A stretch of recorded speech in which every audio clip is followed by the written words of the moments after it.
Recordar esto que la resurrección es una fase de la vida, es un progresar, ¿no?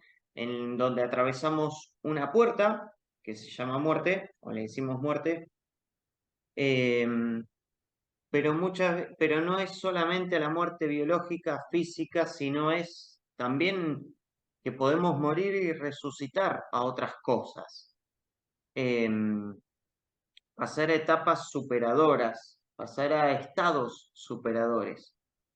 Eh, Algo que yo estaba leyendo la otra vez que se me olvidó comentar, tranquilamente Jesús podría haber resucitado sin que el sepulcro quedara vacío, tranquilamente. Eh, Obviamente no caigamos en este dualismo de cuerpo y alma, ¿no? Eh, pero Jesús resucitó con toda su historia de vida, con lo que había sido antes y obviamente superando eso. Cuando Jesús es llamado primogénito, es el primogénito porque es el primer resucitado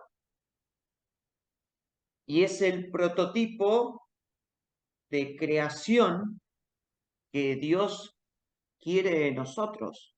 Eh, es el modelo, es incluso los que hablan de una teología de la evolución, dicen que Jesús es el omega, ¿no? El omega es a lo que está destinado la humanidad. Eh, Teología de la evolución estoy hablando, ¿no? No teoría, no es que me confundí de palabra. Eh, que estos, obviamente hay científicos y teólogos que complementan estas dos cosas, ¿no? Y hablan de la evolución Perdón, de esa parte. Sí, perdón, Juan, incluso esto que vos dijiste de la teología, ¿sí? Hay una cristología de la evolución, o sea, ver la evolución humana desde la óptica de Cristo también. Hay especialistas que están trabajando en esto. exacto. Entonces, eh, bueno, un poco esto de, ¿no? De fe y razón que hemos estado hablando varias veces, eh, cómo es Jesús es parte de la evolución, o bueno, desde la fe se lo toma como ese punto culmen, y que justamente con esta resurrección surge esta nueva creación, ¿no? Esto que Dios quiere para nosotros y lo que nos habilita a nuevas cosas. Pero bueno, antes de comenzar con la tareita nuestra, estuve buscando, porque había leído algunas veces eh, algunas cosas de otras creencias, precisamente el Islam, y acá vengo a compartirles del Islam un librito que tengo sobre reflexiones que tienen dos musulmanes, dos eh, creyentes, dos obviamente estudiosos musulmanes, con un, eh, con un maestro espiritual, ¿no? Es lo que podríamos decir de nosotros, nosotros del cristianismo. Que bueno, hablan de muchos tópicos. Voy a pasar de largo uno que es la muerte, pero sí voy a hablar de dos que son la otra vida y la resurrección. Es un diálogo que tienen, es un decir y responder que tienen entre estos tres. Acá no distingue quién dice qué cosa al principio, pero sí después distingue quién es, perdón, a este maestro que responde, ¿no? Y bueno, un poco para reflexionar, por ahí lo dice muy, puede que sea algo medio elevado. Obviamente la resurrección es algo elevado, ya tratar de entenderlo, ¿no? Pero bueno, está bueno y por ahí dice cosas que van a quedar grabadas, eh, pero que también nos pueden dejar una ayuda también para esto que vamos a seguir haciendo después. En el capítulo que habla de la otra vida, le preguntan, ¿qué es la ágira? Bueno, obviamente eso en el árabe, ¿no? Y el maestro le responde, la ágira es la profunda realidad escondida tras la simple apariencia del mundo, la parte más terrenal, superficial de la vida. ¿Estamos hablando de la otra vida?, le pregunta. También, pero sin olvidar que la otra vida está ya en esta vida. Esa realidad profunda, ¿no? Lo que acá dicen como lo del más allá, también comprenden los niveles más sutiles de la realidad que ya puede experimentarse en el presente. Obviamente acá aclaro que voy a nombrar cosas del Islam y en vez de decir Dios, Alá, ¿no? No voy a cambiar eso. Un modo de llamar en el Islam a los íntimos de Alá es hijos del instante, dice estos que lo entrevistan. Y el maestro responde, porque son los únicos que se dan cuenta de que Alá te permite repetir indefinidamente tu instante para hacerte posible. Los únicos que comprenden que en el ahora están cumplidas todas las órdenes de Alá, o sea, son estos íntimos de Alá, ¿no? Los hijos del instante. No hay pasado, no hay futuro, le dicen. O sea que la otra vida no es un hecho futuro. No escucháis, le dice el maestro. Lo que no es un hecho futuro es el futuro. Entonces, ¿podría decirse que la experiencia de la ágira, de este más allá, no es la de un más allá, sino la de un más aquí, que se escapa del pensamiento y a la mirada, pero que habita el cuerpo? Y el maestro responde, sobre estas cuestiones es mejor no cerrar el círculo de las preguntas y respuestas. No tiene por qué ser esto o lo otro. Somos herederos de la experiencia de tantos íntimos de Alá, ¿no? De estos hijos del instante. Le dicen, esta cuestión es importante para nosotros. Y el maestro sigue diciendo, la ágira, este más allá, es la experiencia del más allá en ese presente eterno que es la vida. Y es la experiencia del más aquí de los que ya están en su presencia, con mayúscula. Le siguen diciendo, olvidándonos del tiempo, podríamos decir que hay una vida intensamente vivida, la que llamamos ágira, y una vida insustancial a la que llamamos vida terrenal, vida superficial. El maestro asiente y dice, pero también es cierto que la realidad no está fracturada. No hay una ágira, no hay un más allá sin un más acá, ni un más acá sin un más allá. Son las dos orillas sin las cuales no hay río. La vida superficial es la espalda de la vida real, que la vida real le ponen acá el más allá, ¿no? Esta ágira, que es la que se orienta hacia el rostro de Dios. Siguen diciendo, pero si la experiencia de la ágira, de esta vida real, o el más allá, puede tener lugar ya en este presente, también puede ser ahora cuando tengamos la visión del rostro de Dios, de Alá. Y el maestro les dice, mientras estás en esta vida, tu contemplación de su rostro consiste en que Alá te vea. No se entiende nada, le dice. Es que queréis entenderlo todo.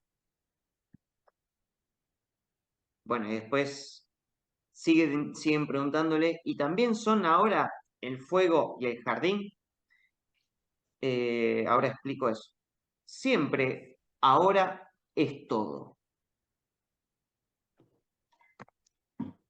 A ver, esperen que le respondo a Grace.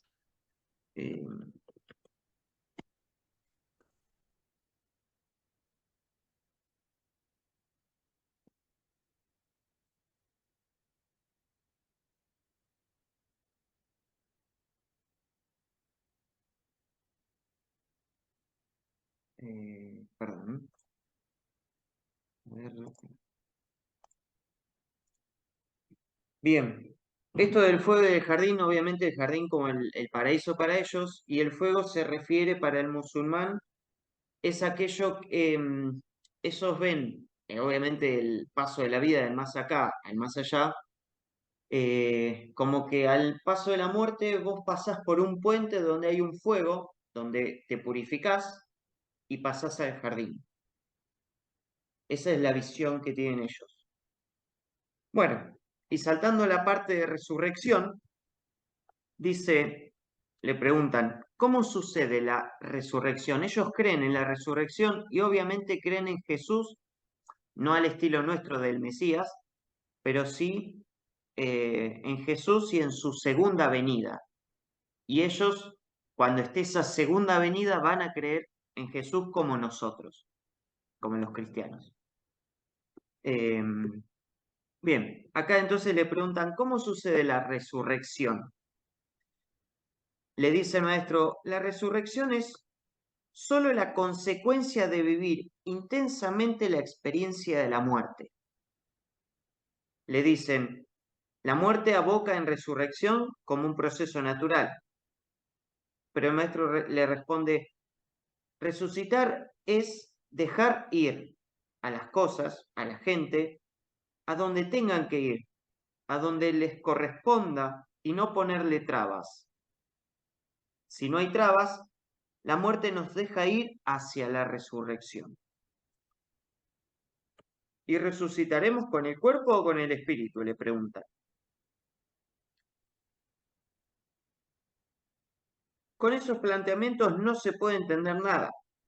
Únicamente cuando rompas con la idea de materia y espíritu, comprenderás lo que está teniendo lugar en la otra vida.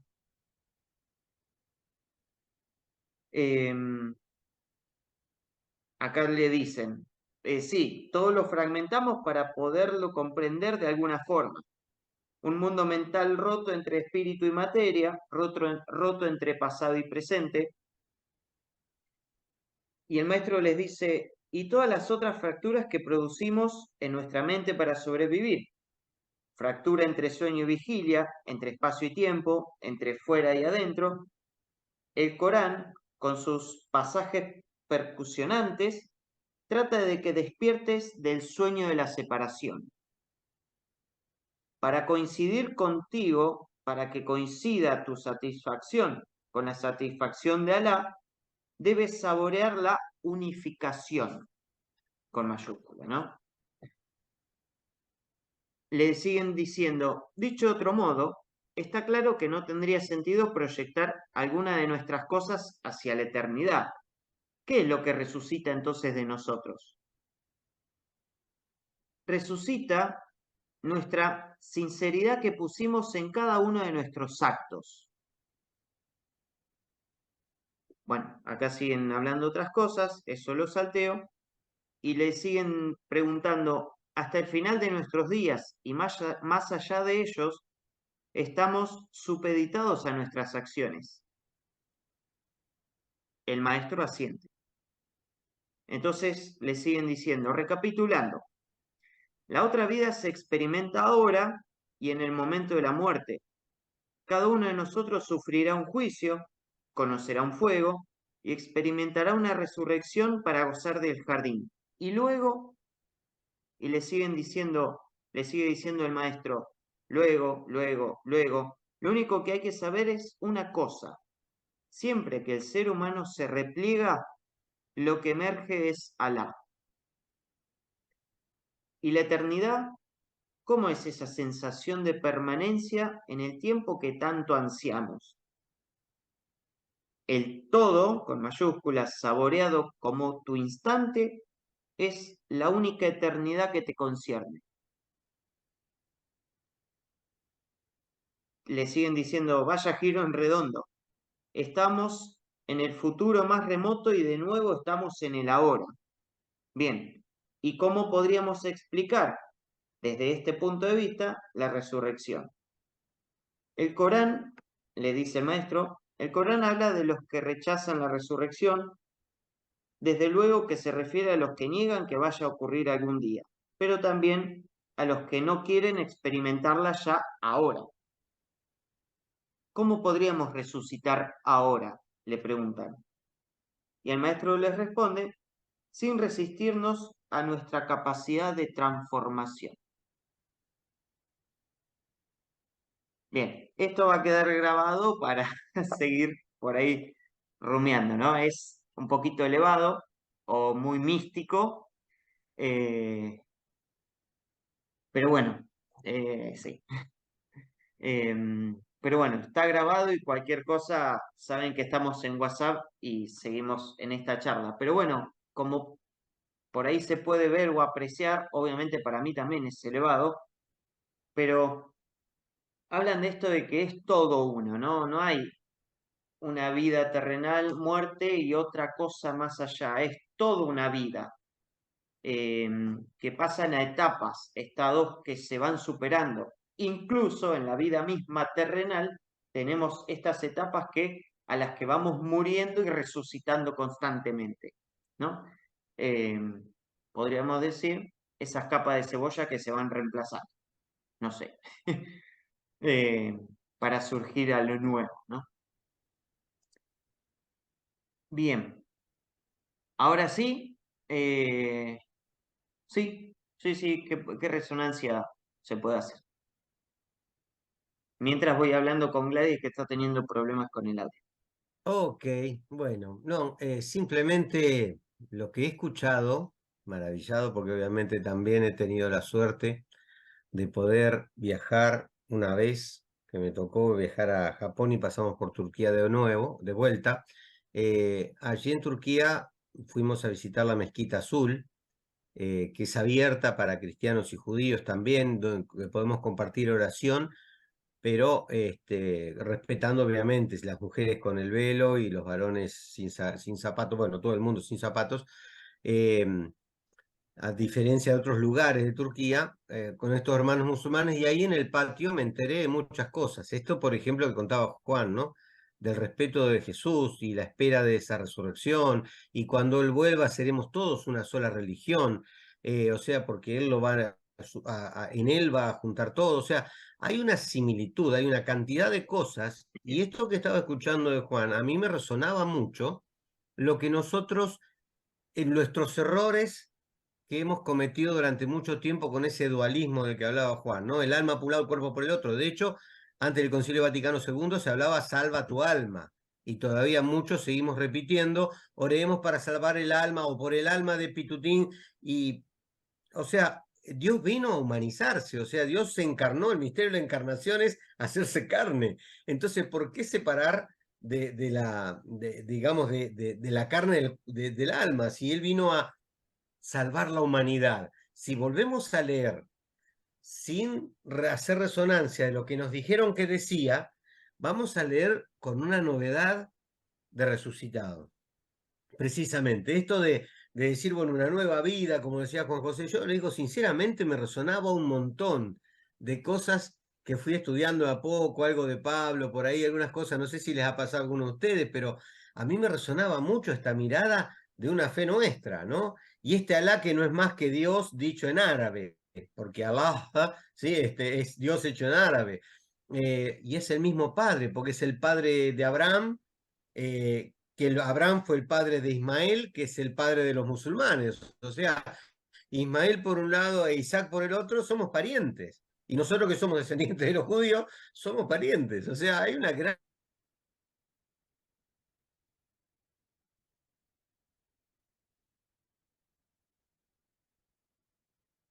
capas de la cebolla. Ir adentrándonos para redescubrir esta novedad que es la resurrección de Jesús, ¿no? Y nos va a llevar toda la vida. Todo el presente, todo el acto, ¿no? Todo el hoy nos va a llevar para poder entender que estamos, y nosotros, los católicos, ¿no? Cuando vamos a misa y tenemos en esa oración magnífica, cuando oramos con la iglesia triunfante, como se decía antiguamente, o sea, los que ya fueron, los que partieron a la casa del Padre, ¿sí? Ahí están presentes nuestros queridos antepasados. se hacen presente en ese acto de la misa, en el mismísimo momento, saber que estamos con ellos, es una grandeza casi incomprensible, y más o menos lo razonamos, pero hasta por ahí, ¿no?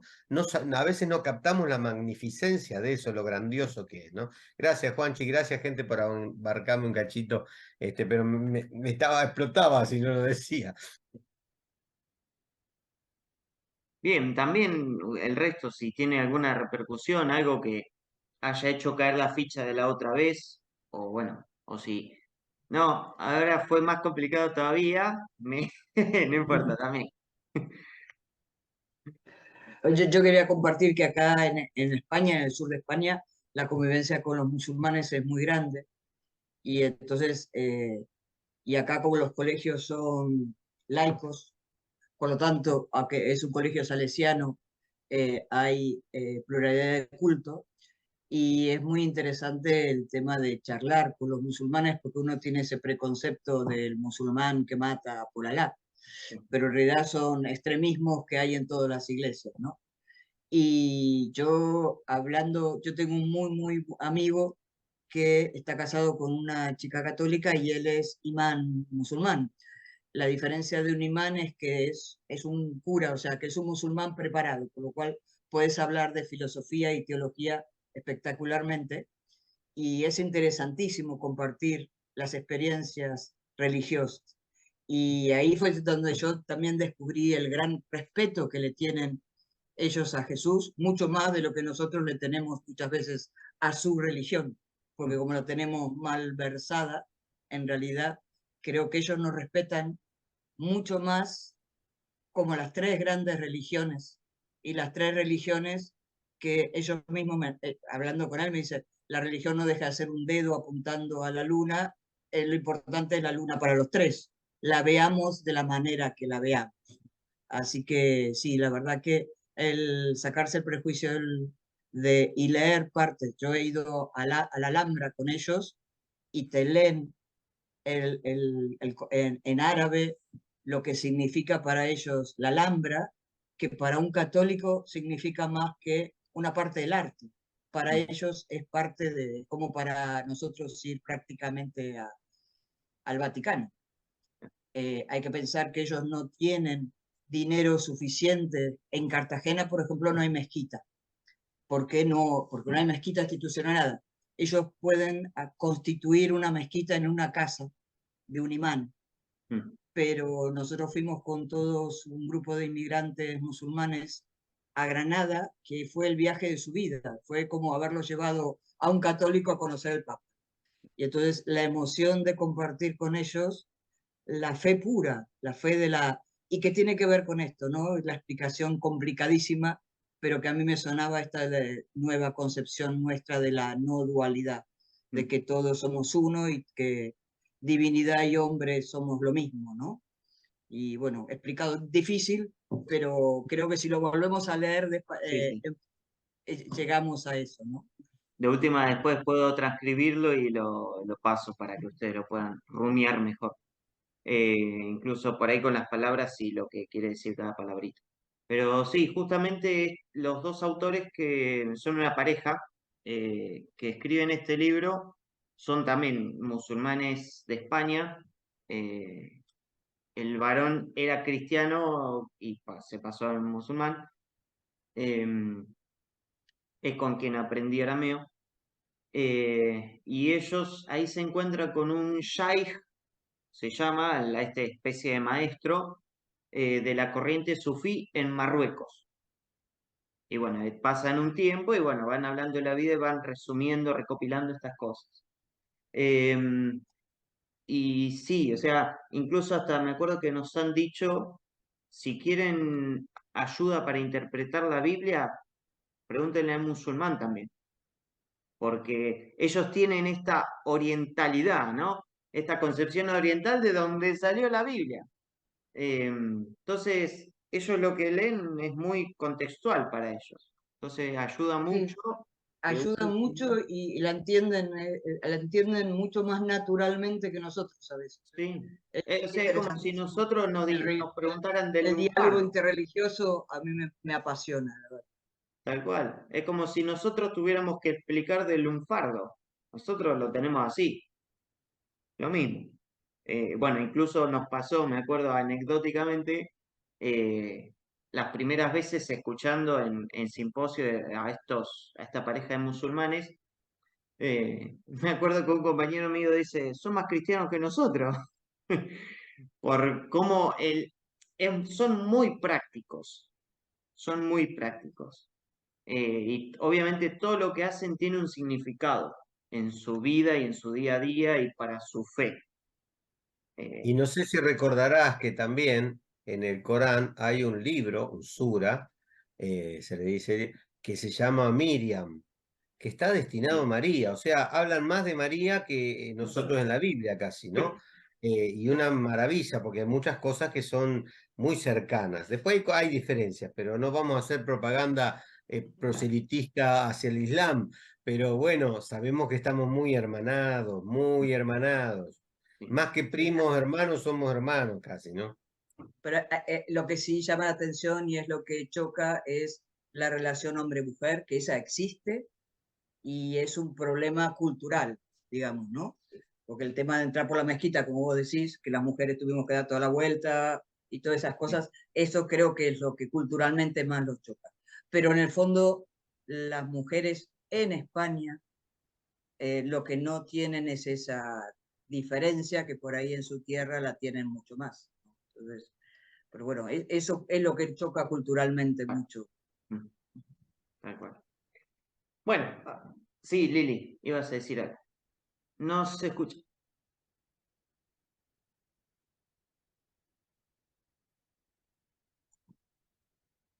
El micro, por favor.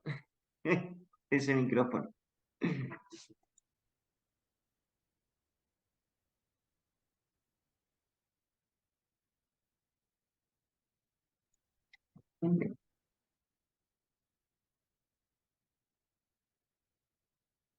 Escribilo por el chat, a lo mejor te viene bien, después lo leemos, Sí. Lili. Bueno, va a escribir mucho. Está bien. Bueno, ¿qué han encontrado? Ahora sí, tarea.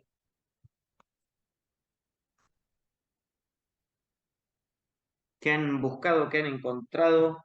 Si han podido reinterpretar eso a la luz de la resurrección o no, ni ahí, no se me ocurre nada. Dale, Negri. Bueno, eh, eh, después de, la verdad que fue muy interesante escuchar al señor Figueroa, padre, lo que contó, me pareció muy lindo. Eh, yo, viste que te dije que un poco como me costaba interpretar qué es lo que teníamos que buscar. Mm, En realidad, no sé si busqué y encontré a lo que vos te referías. Mirando y buscando, me quedé con el libro de Job. Me quedé con el libro de Job porque en cuanto, no lo he leído todo, pero recordando cosas y en cuanto empecé a mirar, me llamó mucho la atención esto de tan creyente, tan comprometido, todo lo que Dios decía estaba bien, una familia bien, y de repente viene el castigo, ¿no? Y pierde todo, pierde todo su campo, sus ovejas, su ganado, sus hijos. Bueno, no sé si era eso lo que nosotros teníamos que buscar en este Dios que hablábamos, castigador, que lo quiere, pone en la figura del diablo, que le llaman el adversario, mm, y eh, yo creo que hay muchos lugares donde aparece esto de que decimos cómo Dios hace estas cosas, ¿no? Pero me llamaba la atención porque Job sigue firme en su fe y en su creencia. eh, sus amigos le hablan, en fin. Pero de todas maneras, bueno, fue eso lo que yo busqué y no sé si realmente era lo que vos nos habías propuesto. Por otro lado, yo personalmente en mi fe siempre trato de no buscar al Dios castigador. Ya pasó esa etapa en que uno creía en ese Dios castigador, que nos esto, que nos lo otro, que si no nos portamos bien, si hacemos aquello, la tenemos que pagar, que a la larga la pagamos. Bueno, ya no. Yo, gracias a la fe que tengo, siempre pienso que lo más importante es arrepentirnos. Lo más importante, qué sé yo, es hablar con Dios y decirle, mirá la macana que me mandé, mirá lo que hice, qué puedo hacer para revertirlo. Tengo que hablar con el cura, hablo, y si no tengo que hablar con el cura, hablo con Dios y trato de hablar con la persona a la cual creo que le puedo haber hecho algo mal y lo he hecho sufrir. Pero bueno, no quiero ser larguera para dar la oportunidad a todos y en realidad fue eso lo que yo busqué y no sé si está bien, Juan. En realidad, no sé si era a eso lo que vos enfocabas. A pesar de haber mirado el audio, de haberme resultado interesante, como te comenté, pero bueno, me parece muy interesante lo que acabas de leer de ese libro, de que creo que se llamaba El tiempo de los De la baraca. De la baraca. Bueno, y sí, como dicen ustedes, muy similar. Yo estoy totalmente convencida, sí, a pesar de que soy soy un ser humano que también le teme a la muerte, pero bueno, yo creo que es un poco eso, ¿no? A veces vivimos la muerte a diario con las cosas que pasan o con las cosas que nos pasan a cada uno. Y entonces es como que estamos resucitando permanentemente a una esperanza, a algo mejor, a querer que esto que nos toca hoy vivir y que nos hace doler, que nos duele, bueno, de alguna manera Dios nos va a dar esa recompensa, esa esperanza, no sé. Lo dejo ahí y dejo que otro diga algo más para enriquecerme yo también. Gracias. Vos, Nikita. Sí, a ver, fue justamente la idea, ¿no? El libro de Job nos lleva mucho a eso, a pensar bien en bueno, por lo menos vemos que Dios no es el que nos hace las cosas, sino que ahí está este adversario. Las cosas ocurren porque la creación es gratuita y caótica y pasa, suceden cosas. Bien por superar esa etapa de Dios castigador, porque también eso quiere decir que estamos superando esta etapa infantil en la fe, ¿no? De que si yo me porto mal me van a castigar. Suena muy niño, muy a niño. Eh, entonces, bien, ahí hay un resucitar, una muerte y una resurrección. En esto también, bueno, ahí sería bien, a partir de estos ojos de la resurrección, cómo leer a Job hoy en día, ¿no? Y que recordando que la resurrección nos hace más humanos, o más humanos en el sentido de decir más esa humanidad original que Dios pensaba para nosotros, más pura, no tan contaminada, tan manchada o como se le quiere decir. Eso que vos decías justamente del miedo a la muerte, si me permiten, hago un breve paréntesis también de el libro de la Baraca, el tiempo de la Baraca, que Baraca significa bendición. Una bendición como una especie, como cuando esperas mucho una lluvia, bueno, hoy en muchas regiones de Argentina, una lluvia donde hay sequía es una Baraca, porque es una bendición caída del cielo. Bueno, en esto dice, ¿por qué pedimos a Alá protegernos contra la discordia del momento final, aludiendo a ese instante de la muerte? Esta es la parte de la muerte que la voy a transcribir y se la voy a mandar también. ellos le preguntan, ¿no? Y dice el maestro, esa palabra define muy bien lo que es el momento de la muerte. Esa última extinción está precedida de una gran discordia, como si tu cuerpo se volviera el escenario de enfrentamiento final de Jesús en su segunda venida, lo nombra, ¿no?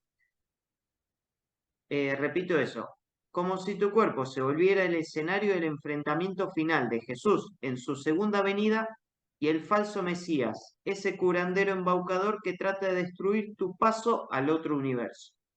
No sé muy bien a quién se referirá, debe ser a este adversario, ¿no? Si les siguen preguntando, ¿y qué hay detrás de la muerte? Le responde, Alá. Sea la muerte que sea, la muerte espiritual, la muerte física, la muerte con la que buscamos las cosas, la muerte en cualquier cambio, la muerte que superamos cada vez que despertamos a algo. Tras cada muerte, despiertas a Alá.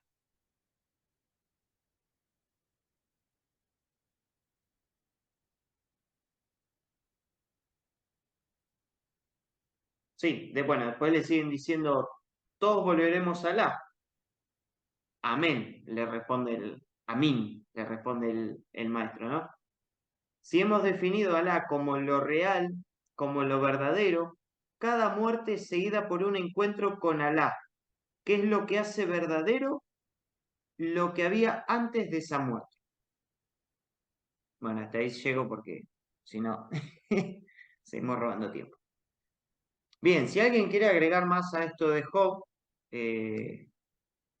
puede agregarlo y si no, compartir más, compartir de lo que ha encontrado, ¿no? Así seguimos con los textos. Quien quiera.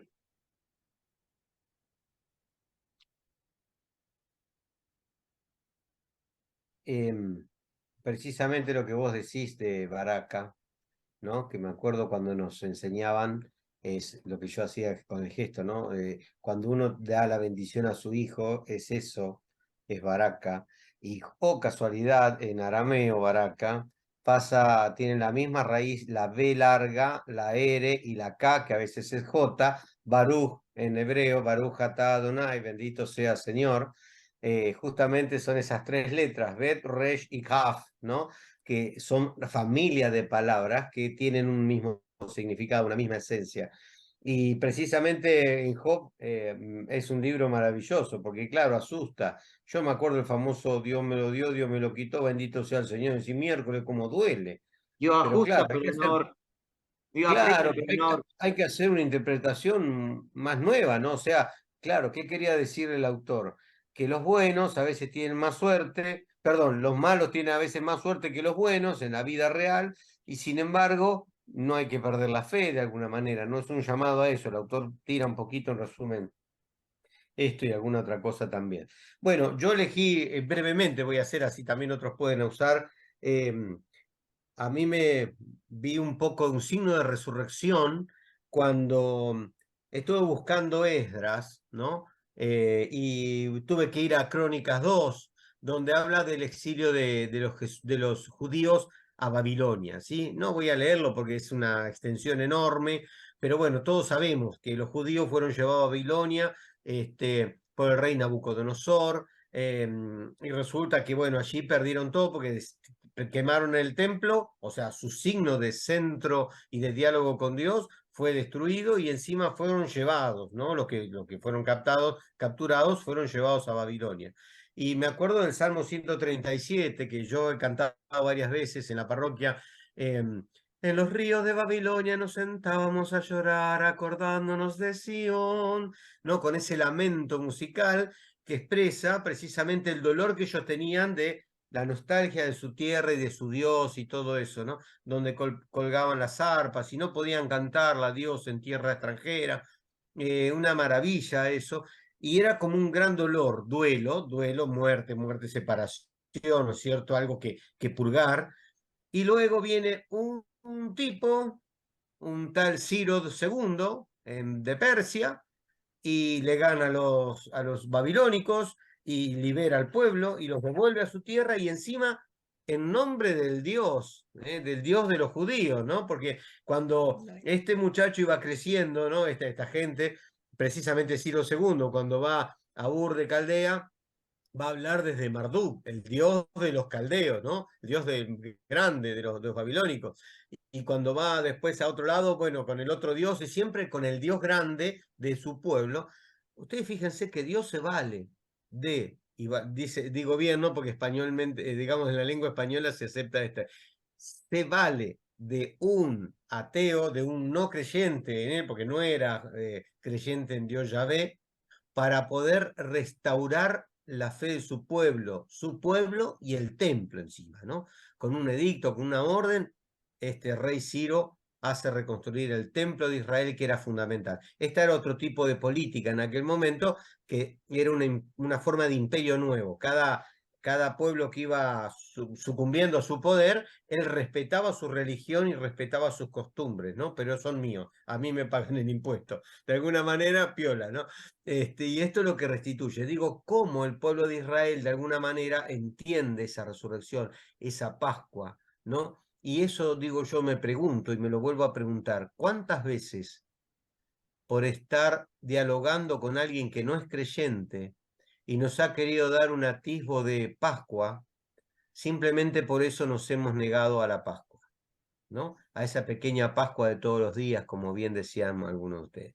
Digo, tendremos que tener la grandeza de ver que Dios muchas veces usa medios reales y naturales de lo que nos va pasando en la historia, porque Él nos deja libres para aceptarlo o rechazarlo, y en esa libertad, en ese libre albedrío, nosotros podemos cometer errores. Aún así, Él sigue dándonos oportunidad para ser resucitados y vivir esta vida hoy, el ahora, como decía Juan en aquella lectura del Baraca. Gracias.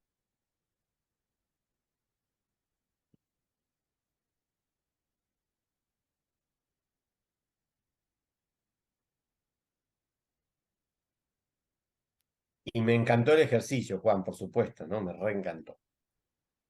Bueno, creo que va, no sé si el mismo salmo, pero yo había elegido el Salmo 137, entre paréntesis 136, que comienza juntos a los ríos de Babilonia, nos sentamos y lloramos acordándonos de Sión, pero termina diciendo, Babilonia, condenada a la destrucción, dichoso quien te devuelva lo que hiciste con nosotros, dichoso quien agarre a tus pequeños y los estrelle contra las rocas. No sé si lo cantabas en Pascua, esa parte. Bueno, la omitieron por algo. Palabra de Dios. Bien, entre esas cosas escandalosas, ¿no? ¿Dónde está la resurrección acá?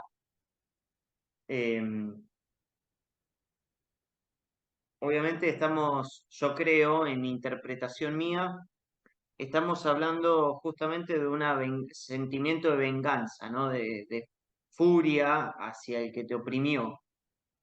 Entender que la Biblia también es una expresión humana de esas experiencias religiosas que fueron teniendo los autores. Bueno, el autor gozaba de eso, ¿no?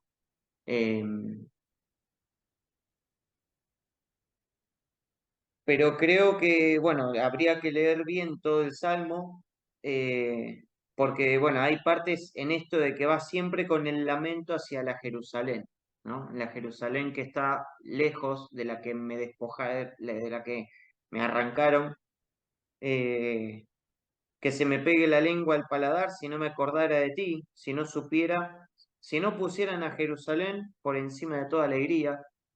eh, Obviamente ese deseo de volver a Dios, ¿no? Está. Bueno, pasando sobre la muerte de los enemigos, sí, un deseo bien vengativo, pero bueno, sabemos nosotros desde qué lado, cómo transformar eso, ¿no? Eh, o qué es lo que nos ha enseñado Jesús sobre eso, el amor a los enemigos, el poner la otra mejilla. eh, bueno, creo que se puede ir compaginando con eso. ¿Quién más?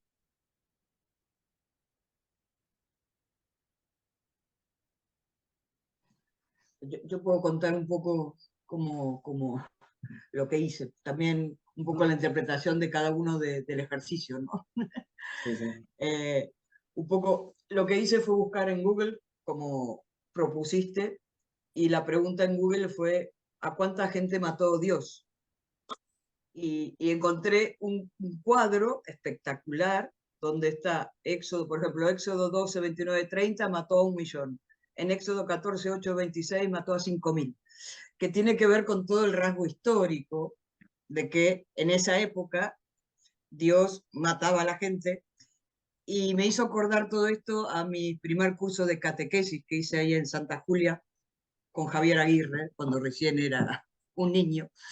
Y me acuerdo que a mí me quedó muy grabado cuando leías el Antiguo Testamento la interpretación de que Dios tiene una pedagogía con el ser humano, ¿no? Y entonces en esa pedagogía hay un Antiguo Testamento que se representaba y se manifestaba un Dios según el grado histórico y de esa humanidad que ha crecido y que estamos en el siglo XXI. Entonces yo siempre que leía estas cosas como tiramos a los niños a las piedras y estas cosas, siempre dije, bueno, qué mal que estaban en esa época, qué bien que estamos en el siglo XXI, ¿no? Y entonces siempre obviaba, o sea, un poco lo que pasó con el Salmo de recién, ¿no? Lees lo que te llega y obvias lo que decís, bueno, esto era para la gente de primer grado de aquella época. Nosotros somos intelectualmente superiores. Hay una parte de ego absoluto. Entonces, jugando con que no me iba a toda esta parte, la cuestión de la muerte surgió porque acá, no sé cómo andan ustedes, pero acá con la guerra israelí-palestina, el tema de las imágenes de muerte y de dos religiones peleando, la verdad que me están tocando el corazón. Entonces, por eso debe haber surgido la pregunta al Google, ¿no? Ujú. ¿Cuánta gente mató Dios y cuánta gente matábamos en nombre de Dios? Era mi concepto.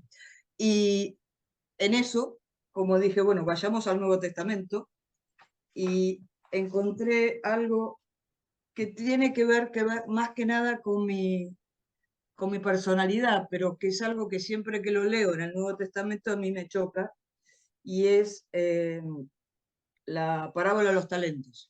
Y la parte final que dice, quítenle el talento para dárselo al que tiene 10, porque a quien tiene se le dará y tendrá más, pero al que no tiene se le quitará aún lo que tiene.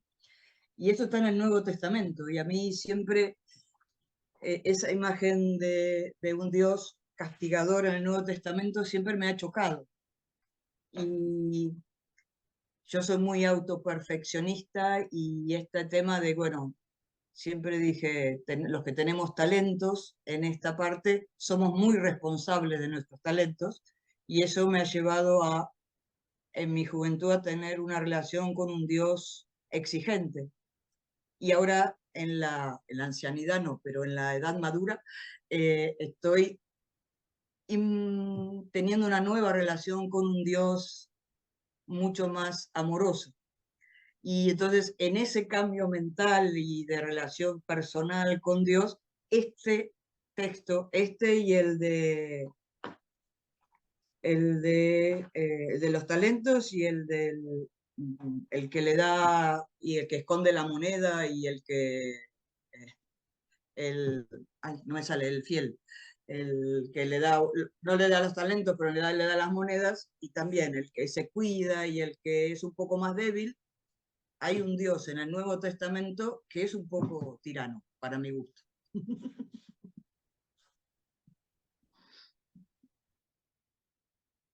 En la resurrección.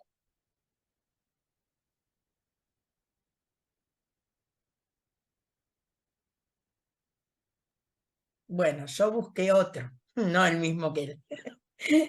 Cada uno hace su tarea. Está bien, aunque aparezcan justo en el video, vale como Exacto, vamos individual. por separado.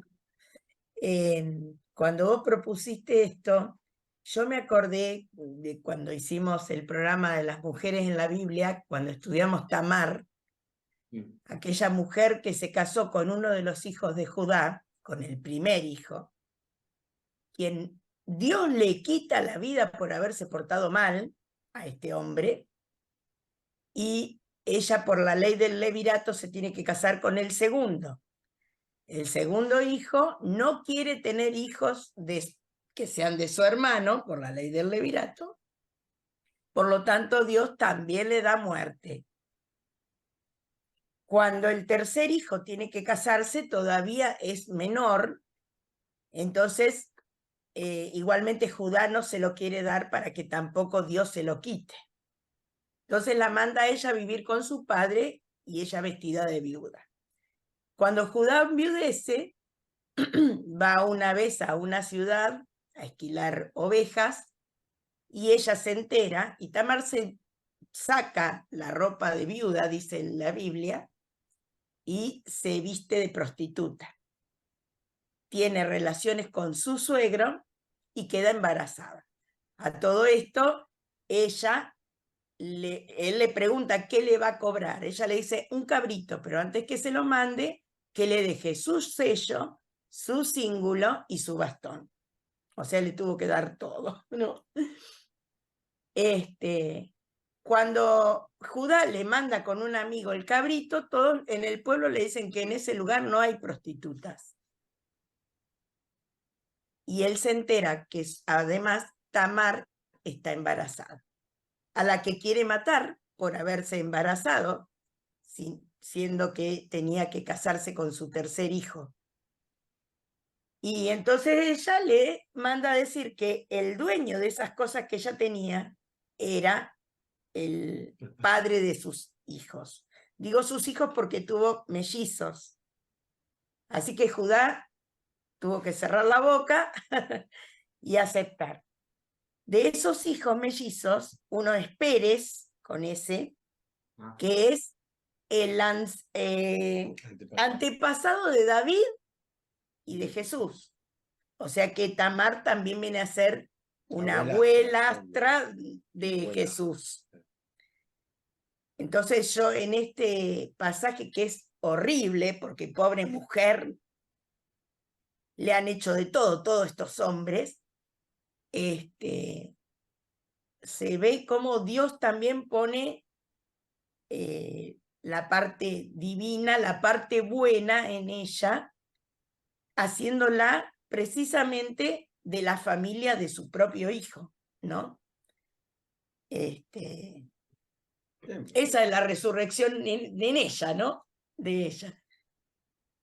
Claro, fue como una abuela fantástica, ¿no?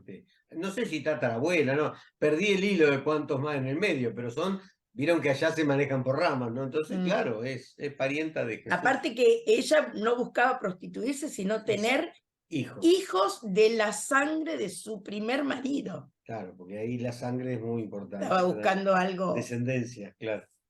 Importante. Algo que le correspondía, digamos. Eso.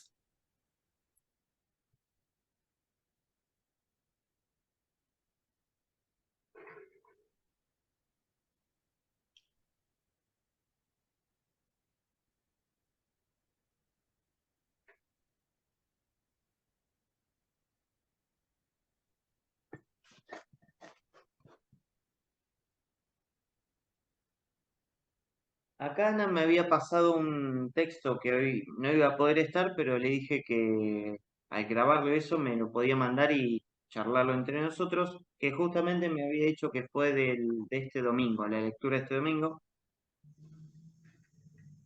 Y está en Mateo capítulo 22, que dice, Jesús le habló de nuevo en parábolas y les dijo, el reino de los cielos se parece a un rey que ofreció una fiesta por las bodas de su hijo. Envió a sus servidores para que llamaran a los invitados a la fiesta, pero estos no quisieron venir. De nuevo mandó a otros servidores para que dijeran a los invitados, tengo preparado mi banquete, he matado novillos y mis mejores terneros y todo ya está listo. Vengan a la fiesta de bodas. Pero ellos, sin hacer caso, se fueron uno a su propio campo, otro a su negocio, y los demás se apoderaron de los servidores, lo mataron, lo maltrataron y los mataron. El rey se enfureció y envió a sus tropas, las cuales acabaron con aquellos asesinos e incendiaron su ciudad. Entonces dijo a sus servidores: ya que la fiesta está preparada y los invitados no han sido dignos, vayan a los cruces de los caminos e inviten a cuantos se encuentren. Aquellos servidores, después de salir a los caminos, reunieron a todos los que se encontraron, malos y buenos, y la sala de la fiesta se llenó de invitados. Sin embargo, cuando el rey entró a saludar a los invitados, vio a un hombre que no estaba vestido con el traje de bodas, y le preguntó: amigo, ¿cómo entraste así, sin tener el traje de bodas? Él se quedó callado. Entonces el rey ordenó a los servidores: átenlo de pies y manos y arrójenlo afuera a la oscuridad. Allí habrá llanto y desesperación, porque muchos son los llamados y pocos los escogidos. Ana se pregunta: ¿esto es palabra de Dios? Algo que dice Jesús, más que nada esto de el hombre que no está vestido de fiesta y lo sacan, lo rajan.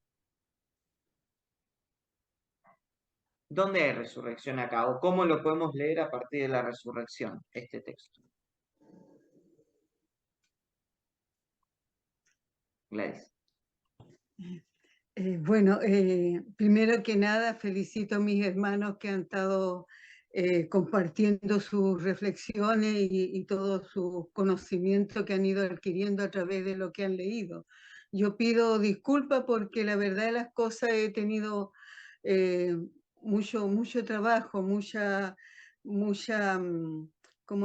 preocupación por una o por otra situación. Soy ministra de la Eucaristía y he estado últimamente con mis hermanos enfermos muy preocupada porque hay algunos que han caído al hospital, han estado muy malitos. Entonces, la verdad es la cosa que no me he preocupado mucho de eso, pero también agradeciendo al Señor por la formación que he ido teniendo, que me da un poco esa capacidad de escuchar y de aprender y de formarme cada día un poco más con relación a la palabra del Señor. Entonces entiendo de que esto de las vestiduras, como dice, yo siento que son las vestiduras no tanto del traje, sino que cómo nos vamos a ir a este encuentro con el Señor, con qué tipo de vestidura, con esa fe que cada uno podemos sentir, unos más profundos, otros menos, pero es la situación de todo ser humano cristiano. Pero la vestidura va muy radicada en nosotros con relación a lo que es la fe, cómo la estamos viviendo, el amor a Dios, cómo lo estamos demostrando a Él y a nuestros hermanos. Entonces, siento que ahí está un poquito esa vestidura que tenemos que desde ya y que todos nosotros, yo no me cabe duda que hay muchos hermanos cristianos, católicos especialmente, que se han preparado para este camino, a este encuentro, a esta resurrección del Señor, que está tan bonita esa frase que todos conocemos, que Él dice: yo soy la resurrección y la vida. El que cree en mí, aunque muera, vivirá. Entonces, eso nos ayuda mucho en esta vida de cada uno de nosotros, tanto en la parte espiritual como física, corporal, porque cada día de repente nos vamos muriendo un poco, pero a la vez sentimos que que vamos resucitando y sentimos que nos vamos a aliviar con esta resurrección, especialmente del espíritu, porque pasa de que ya llegará el momento en que el cuerpo a lo mejor ya va a estar más debilitado, más cansado, más agotado por los tipos de enfermedades que podemos tener. Y es ahí donde también tenemos que tener esa fe tan profunda en nosotros, que cuando nos llegue ese momento no tener miedo a la muerte, porque la misma fe, en la misma formación que hemos ido teniendo, tenemos esa claridad espiritual y y mental, se puede decir, de nuestros sentimientos, de sentir que la muerte, por lo menos yo lo siento así. Yo siento prepararme para la muerte en este tiempo que el Señor me está dando vida. ¿Y de qué manera? Tratando de ser lo mejor posible, una buena persona, que sea entregada a los demás con amor, con esa entrega generosa que el Señor cada día uno le va pidiendo y que todos de una u otra manera lo vamos tratando de hacer vida. Y yo siento que hoy día por lo menos reafirma esa fe en creer que en esta resurrección, pero no una resurrección castigadora.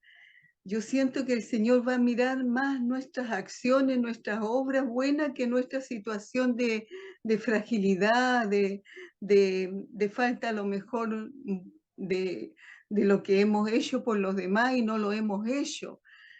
Pero yo siento que este Padre bueno y bondadoso, este Hijo de Dios y este Espíritu Santo del Señor es el que nos acompaña cada día. La Santísima Trinidad para mí es muy importante, porque voy funcionando de acuerdo a estas tres personas divinas. Y eso me ayuda mucho para reconocer mi debilidad, mi situación en que he caído durante el día, y me ayuda mucho a sentirme feliz y contenta por lo que he ido haciendo. Y eso a mí me lleva para sentir que puedo esperar esa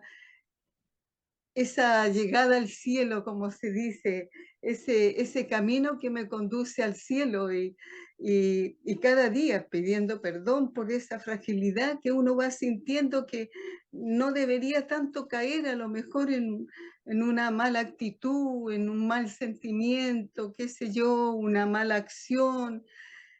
Entonces, la verdad es las cosas que yo estoy muy agradecida porque estas cosas a mí me hacen mucho bien.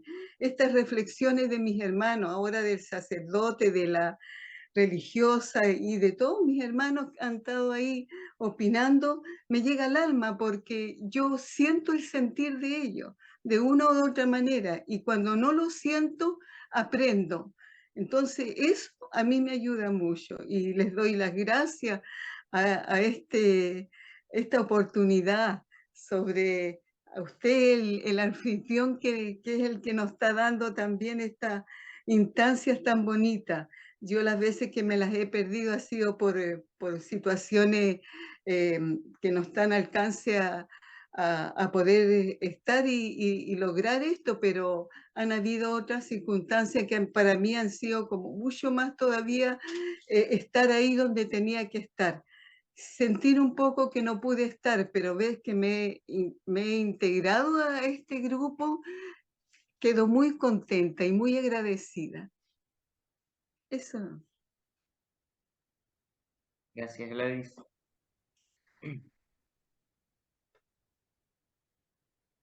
Qué lindo escuchar, qué lindo eso. La verdad que me llena mucho el alma, ¿no? Escucharla, que realmente te llena vida, ¿no? Yo no busqué ninguna cita, la verdad que no me dio los tiempos realmente, pero sí podría contar que cuando descubrí que la palabra de Dios, que la Biblia tenía muchas partes, ¿no?, que tranquilamente podríamos decir que no son palabra de Dios, que fue cuando instintivamente, yo creo que en nosotros hay como un instinto al escuchar la palabra, o ese instinto de hijos de Dios que busca la palabra del Dios Padre, ¿no? Ese Dios amoroso, que a pesar de que siempre buscamos la mejor palabra, lo cariñoso, ¿no? Como nos pasa en la casa de uno, ¿no? Reconocemos los retos muchas veces, o reconocemos la palabra fuerte o las frases fuertes, pero también sabemos reconocer cuando no es lo adecuado, ¿no? Entonces, yo debo decir que en mi vida, por instinto, cuando escuchaba, ya sea en la misa, ya sea en algunas ocasiones litúrgicas o en otros momentos, uno siente eso, ¿no? Ese resonar, que ahí hay algo que no está bien. Y cuando tengo la dicha de cursar y conocer a Graciela Divo, ¿no? Y cuando ella nos muestra tan maravillosamente, ¿no? la palabra, y centrándose en esto de las mujeres, ¿no? Cómo fueron muchas veces más escondidas, dejadas de lado. Yo pude descubrir todo eso y la verdad que fue una resurrección, en mi vida fue una resurrección. No sé, hoy no me voy a acordar todos los párrafos, pero sí puedo hablar del testimonio de la resurrección que fue en mí, ¿no? De cómo entender cómo es la palabra y darle valor, vuelvo a repetir, a eso instintivo que en uno tiene cuando la escucha. Y valorar, ¿no? Ese ser hijo de Dios, ser hija de Dios, que reconoce la voz de su padre y rechaza cuando no es la voz de su padre. Acepta, vuelvo a repetir, si hay algún reto, algo para ponerte en línea, pero cuando hay algo que no es, esa naturaleza nos hace reconocer. Y yo lo pude entender con ella, ¿no? Cuando en estos espacios que tengo acá, que soy súper agradecida y bendecida por tener estos espacios con ustedes, vuelvo a profundizar todo esto, la verdad que digo, vuelvo a la resurrección, vuelvo a tener esta resurrección, ¿no? A poder entender, pero tantas cosas y seguir profundizando, así que me uno a, perdón, el nombre, ¿me ayudan? La Gladys. señora que habló antes que yo. Gladys, me uno a esa manifestación de ella, ¿no? Lo bien que nos hacen estos espacios. ¿Sí? Eso es lo que me nace a decir.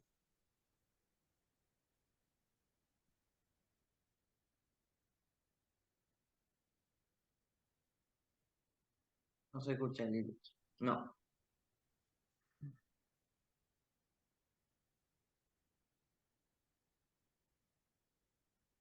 Si no, de última, mandame por audio y yo lo reproduzco acá.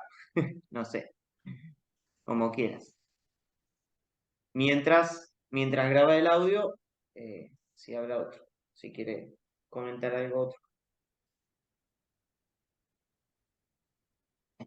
Yo creo que esto es descubrir qué estamos haciendo ahora, como decía recién Sandra, ¿no? Como decía Gladys antes, cada uno de nosotros fue expresando de alguna manera esa resurrección. Y este grupo, ¿cómo nos hace resucitar? O sea, creo que es un ir sacando esa cebollita, ¿no? Esas capas de cebolla que decías hoy. Y sí, creo que es ir descubriendo esa maravillosa imagen del Padre que no nos vamos a agotar nunca. Y cada vez nos enamora más, esto nos apasiona más, ¿no? Lo mismo esa frase cuando escuchamos en la Pascua, Jesús, bueno, la pasión de nuestro Señor Jesucristo. ¿Qué pasión? ¿Lo que pasó? ¿O la pasión de amor que dijo sí, abrazar el trono de la cruz para salvarnos a todos, ¿no? Entonces digo, wow, qué cosa que la palabra pasión pueda ser contemplada de las dos maneras, pero me gusta más la segunda. Digo yo, ojalá no perdamos nosotros esa pasión por descubrir la imagen de Dios cada día, ¿no? Y permitirnos escuchar. Y como bien decía Sandra, ¿no? Cuando escuchamos la voz que va por ahí, nos damos cuenta. Y cada vez nos vamos a ir dando más cuenta todavía, porque vamos a estar abiertos a la gracia, ¿no? Indudablemente. Es gracia, Gladys decía la Santísima Trinidad, claro, uno trabaja amado por el Padre, orientado o animado por el Hijo, pero sobre todo inspirado y movido porque estamos en la era del Espíritu Santo, decimos, ¿no? Yo tengo esa cuestión, o sea, no es que es otro Dios, sino que digo, es como que Dios se está manifestando ahora en esta gracia de la iglesia, que está teniendo diálogo, que está teniendo escucha, que está teniendo redescubrimiento de lo que realmente Dios nos quiere decir ahora a cada paso. Y a veces tenemos miedo porque escuchamos o se nos surgen cosas en la mente que no era lo que se decía siempre, ¿no? Y entonces como que tenemos miedo de ser medio herejes, pero el mismo Dios nos va corrigiendo, el mismo Dios nos va enseñando. Así que bueno, animarse a seguir resucitando. Pero lo mismo que cuando Juanjo hablaba hace un rato que leía el libro ¿resuena? es nuestro Dios, resuena, resuena. Dicho de otra forma, dicho en otra cultura, resuena, no se puede no reconocer la voz suave, el mimo, no sé, hay algo, esta familiaridad. Yo soy madre y yo digo, en esa maternidad, ¿no? Reconocer, tu hijo sabe tu voz, sabe cuando, hasta con el WhatsApp, a veces alguien escribe por vos y dicen, vos no escribiste eso, ¿no? Como la familia reconoce a la familia y no importa en dónde esté.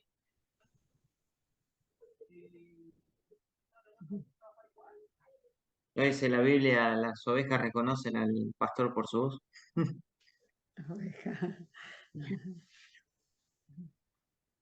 Y el mismo evangelio que eso se dice, María Magdalena reconoce a Jesús cuando le dice María, cuando le habla, cuando la nombra por su nombre, ahí recién lo reconoce. Teniendo que nosotros, y eso creo que sí, lo leí de ellos, del Islam, nosotros existimos porque Dios nos nombra.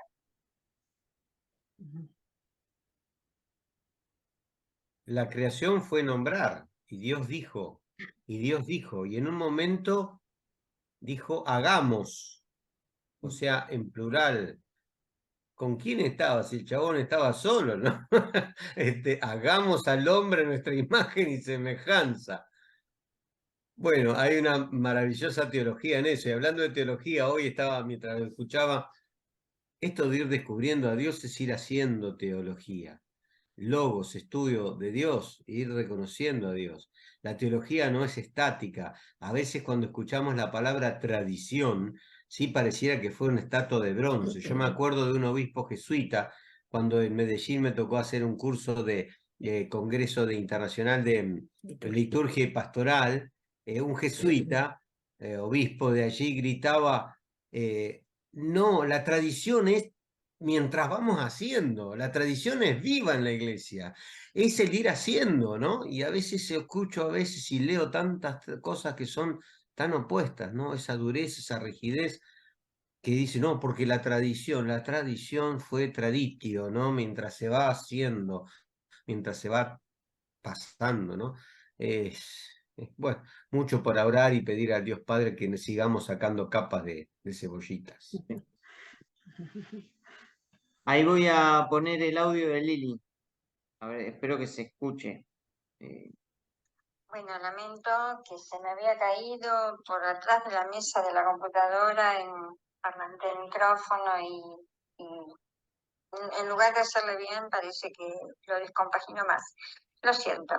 El caso es que días pasados había desembocado en Zacarías y me pareció que era un texto escandaloso, como vos decías, Juanjo, porque mostraba en boca de otro profeta nuevamente a un Dios enojado, iracundo.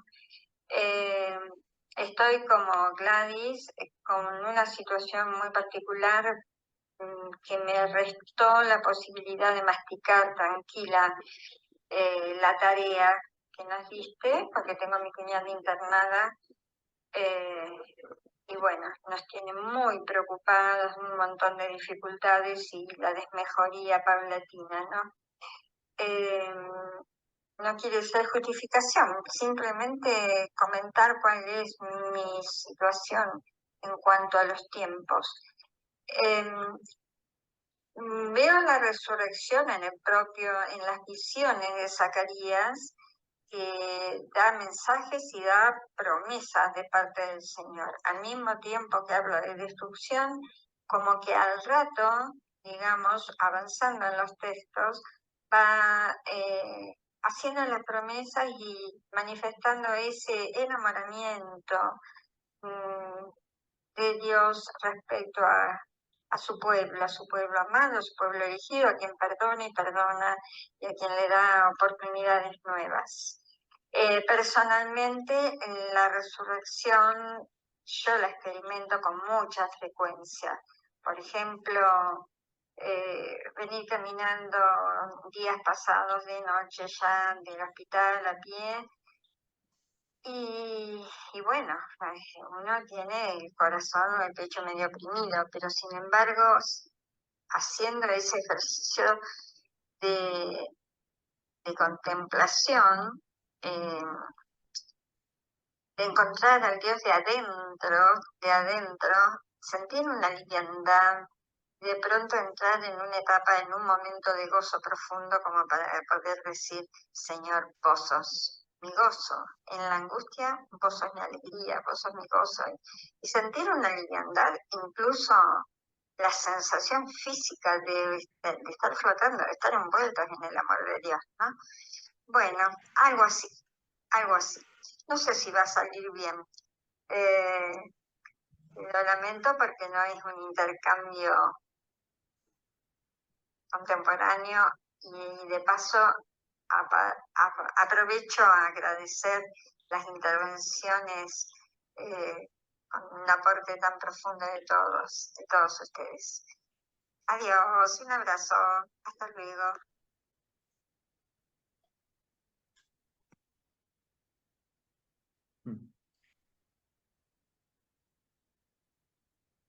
Juan, simplemente decir que estoy plena de tanta cosa buena escuchada en esta tarde, de parte de todos, estoy enriquecida de tanta cosa buena escuchada, de este grupo tan rico, tan preparado.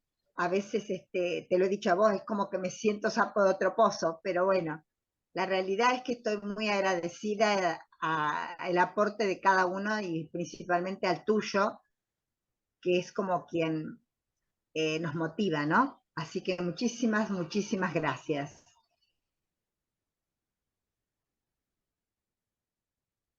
A vos, Negrita, bueno, a todos ustedes también y bueno, obviamente más a Dios que me dio este talento, este bocho, esto que también, la otra vez lo hablaba con Adri, porque obviamente la resurrección, y es un poco confesión, obviamente es un tema muy abstracto, muy difícil, y yo por lo menos lo que me preocupo es que hacer la bajada lo más sencillo posible para ustedes. Eh, eh, y bueno, a veces no sé si llego a eso. A veces me parece que la complico más de lo que podría ser. Pero bueno, cuando veo, entienden, me estoy explicando y hacen así, bueno, quiero creer que me están diciendo la verdad. No, mentira. No, sé que me dicen la verdad y es también un alivio. Y bueno, como vos decías, Maru, estos talentos de los que somos responsables, ¿no? Eh, y saber que acá soy un servidor para ustedes, eh, obviamente lo tomo con mucha responsabilidad y mucha pasión también.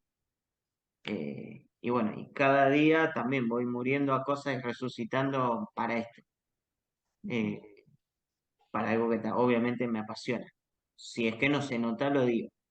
Pero bueno, agradecerles a ustedes por la presencia y recordar eso, ¿no? Que la resurrección la vivimos o tenemos la oportunidad de vivirlo cada día, no es solamente el último, y que es siempre para mejoría nuestra, y es lo que Dios desea para nosotros, ¿no? Eh, por amor a nosotros, entregó a su único hijo, ¿no? No como sacrificio a cambio de o pagar una deuda, sino para volver a reconciliar esto, para volver a unirnos con Él y saber que vamos a ver su rostro y que cada vez nos acercamos más a su rostro y en cada muerte y resurrección vemos mejor el rostro hasta que no haya velo que lo impida, ¿no? O bueno, o seguir descubriéndolo en cosas donde tendría que ser evidente que está Él. Pero bueno, leer la Biblia así, hasta incluso estas cosas escandalosas, es una permanente muerte y resurrección para descubrir el verdadero rostro, ¿no? Para voltearnos hacia Él.